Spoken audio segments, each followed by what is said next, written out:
Hi guys, so we have an O-level past paper question from the year 2016. The session is May-June. This is question number 10. This question is about transformations. So let's start. The question says triangles A, B, C and D are drawn on a centimeter square grid. In this grid, they've given us four different triangles A, B, C and D. D is the larger one. The first part reads, the perimeter of triangle A is A plus under root B centimeters, where A and B are integers. Find A and B. So if you look at triangle A, this side is going to be 2 units, this side is going to be 1 unit. Let's see what this side is. How do we find this side? We use the Pythagoras theorem. So we do c square equal to 2 square plus 1 square, c square is equal to 4 plus 1, c square is equal to 5, or c is equal to under root 5. Therefore, this side over here is under root 5. Now let's continue with the same question. It says the perimeter of triangle A is A plus under root B. In order to find the perimeter, you need to add all the sides. Therefore, you add 2 plus 1 plus under root 5. This should be equal to A plus under root B. So you get 3 plus under root 5, which is equal to A plus under root B. As you can see, A turns out to be 3 and B turns out to be 5. The values are 3 and 5.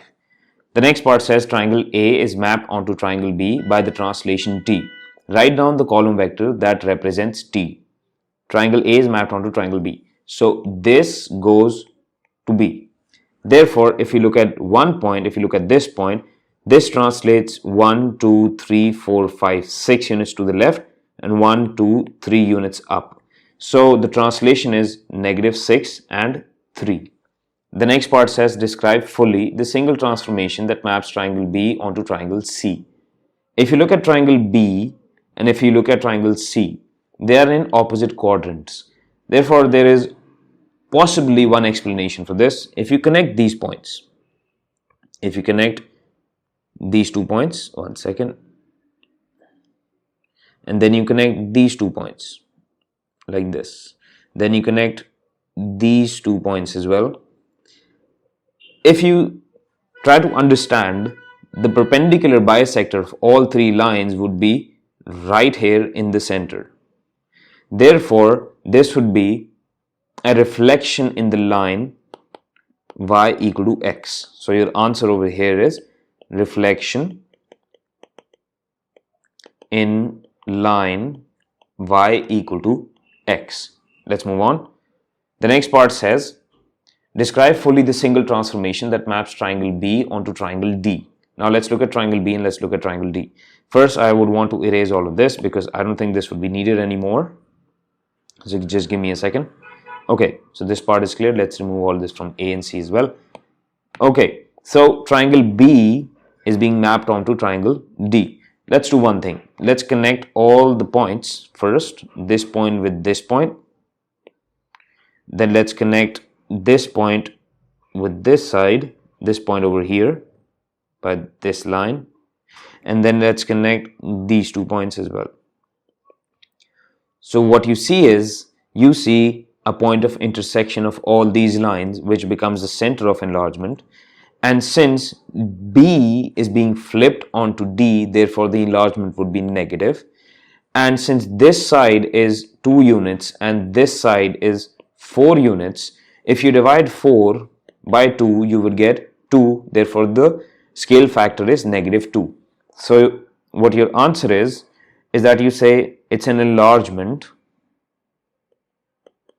with a scale factor of -2 and the center of enlargement at -4 and 2. As you can see, this point over here is at -4 and 2. Let's move on. The next part says write down the matrix that represents the transformation which maps triangle D onto triangle A. That means we have to write down one single matrix. If you look at A and D, if you look at A and then you look at D, now you can see that of course these shapes are enlarged when compared to each other. One second, let me remove all of this. So D is going on to A. That means the scale factor would be lesser than 1. Then this is going to be 4 units, this is going to be 2 units. Now the image is, of course, image is A. So you divide 2 by 4 to get the scale factor, which is 2, since it's being flipped as well, so you do -2 divided by 4, so you get -1/2. The matrix for enlargement is, of course, k, 0, 0 and k. Therefore, the value of k in this case would be -1/2 as it denotes the scale factor. So you do -1/2, 0, 0 and -1/2, and that's your matrix. The next part says transformation V is a reflection in the line y equal to 0. The transformation W is a rotation 90 degrees clockwise about the origin. The single transformation X is equivalent to the transformation V followed by transformation W. The first part says the point GH is mapped onto the point P by the transformation X. Find the coordinates of P.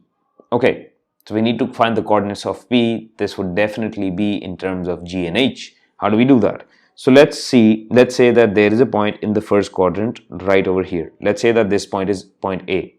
This has coordinates 2 and 1. When this would be reflected in the line y equal to 0, this would go over here. Let's call this B. So B would become B would become 2. One second, let me remove this. B becomes 2 and -1. Now after this point is being rotated clockwise 90 degrees about the origin. Therefore, this point comes somewhere over here. Let's call this point C. The coordinates of this point would then flip and the signs would change as well. So since this is the third quadrant, the signs would both be negative and the coordinates would be -1 and -2. So using this example, if G and H are the ones that undergo the transformation VW, they would flip. So it becomes H and G and the signs would change, becoming negative. So your final answer would be -H and -G. The last part says describe fully the single transformation X. Let's look at what the transformation X is. If you look at this, point A went on to point C. Therefore, this can also be called a reflection. Instead of putting down two different transformations, this can be a reflection in the line y equal to -x. So let's write it down. X is a reflection in the line y equal to -x. That's your answer. I hope this question made sense. The complete working of the entire question is present in the description below for you to download. If you like this video, hit the subscribe button, and thank you so much for watching.